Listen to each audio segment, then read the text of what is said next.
These are the most profound words you'll ever hear about authentic leadership.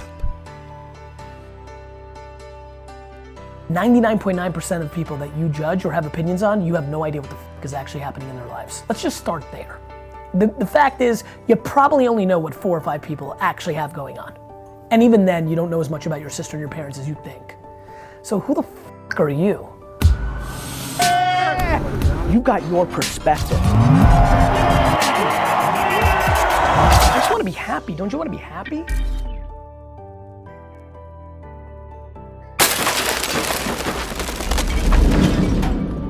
People say no too often because they fear ramifications. I don't think micro losses are scary, and empowering people to make decisions is how you scale. And to me, I've always thought that somebody doing an 86 instead of my 100 is better than not doing it at all. Plus, how am I ever gonna learn if somebody is capable without giving them a chance? Like, eventually you have to let your kid swim. Eventually you have to let them swing the bat. And so yeah, I'm completely not driven by fear. And people are, and the reason people don't let people do things is they fear it, or they have, it's ego. A lot of people don't want their understudies or their direct reports or the people they manage to be better at something than them.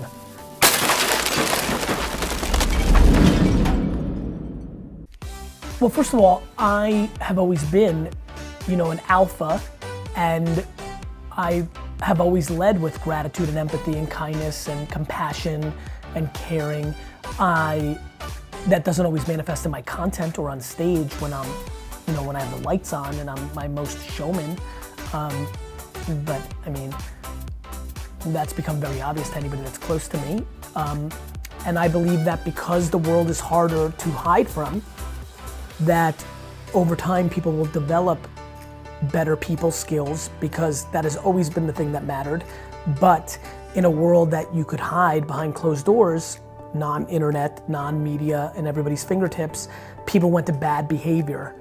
And so, yeah, I think emotionally intelligent characteristics, and what I would call soft and caring and fluffy and warm and cuddly and cute, I think are actually enormous strengths for an alpha male. And I do think of it a lot like the color pink and the color blue. The color pink was a boy's color and the color blue was a girl's color in the late 1800s, early 1900s, and it was rebranded. And I think that, in the 1980s, tough and don't show emotion and don't show weakness and all that were the kind of like Marlborough Man, John Wayne era. And I think that the way I roll is going to be the next era. Now, I'm probably both, right? Like, I can be kind of like aggressive and competitive and show that side, but my absolute strength and foundation to my success and often other people's that I admire from afar are predicated on their empathy and perspective and gratitude and warmth, and I think I'm winning on that.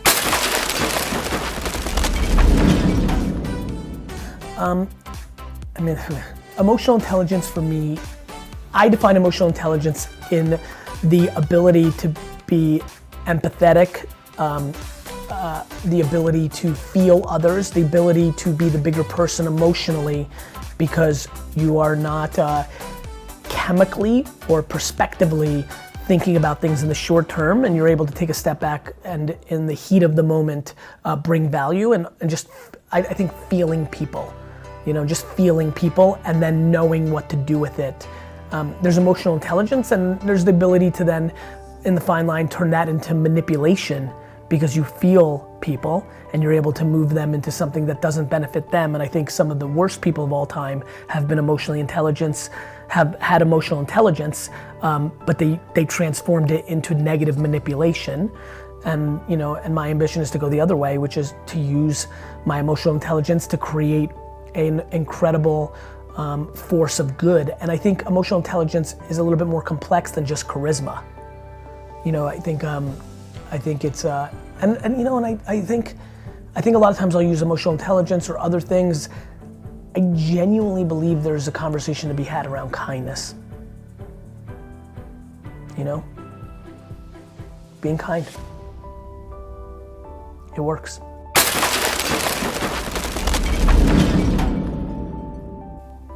I'm not hung up on it. Like, whether I'm right or your buddies are right, like somebody's gonna be right in the end. You know, like spending time debating if I'm a good dude or not, if I'm really real or not, you know, if I'm full of shit or not, is utterly a complete waste of time. Boom. I'm just fucking gonna do, and just like, the score will be the score. Didn't matter if you thought LeBron was gonna be good or not. Like, LeBron took care of that. Like, so, and people will still say what they're gonna say, so I'm okay with that. Yeah, but I think there's also like, you know, I think one thing that people don't understand is I think I use being misunderstood as an advantage to get it accomplished. So let's talk about how you set this up. So there's always gonna be a group that believes in me right away, and there's a group that doesn't believe in me, and then there's the middle, which is the biggest group of all. I think for a lot of those people, they're gonna gravitate towards, you know, I always say people find what they're looking for.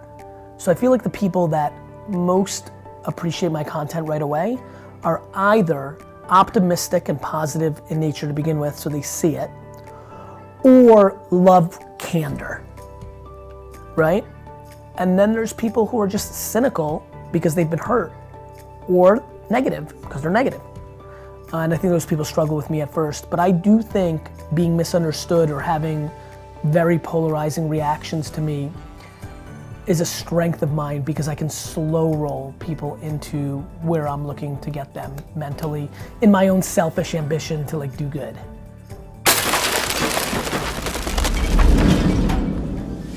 Judgment is final. It's absolute. And I just think everything's in a work in progress, or moments in time, or angles, or context, or you need to know so much more.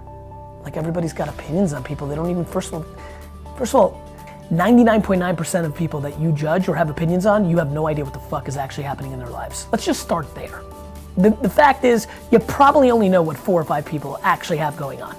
And even then, you don't know as much about your sister and your parents as you think. So who the fuck are you?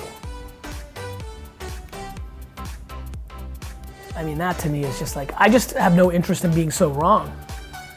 I care too much about myself to judge other people. Like, you don't know me, and that means I don't know you. And so, you know, everything is within context. Everybody's so absolute, you know? The world is gray.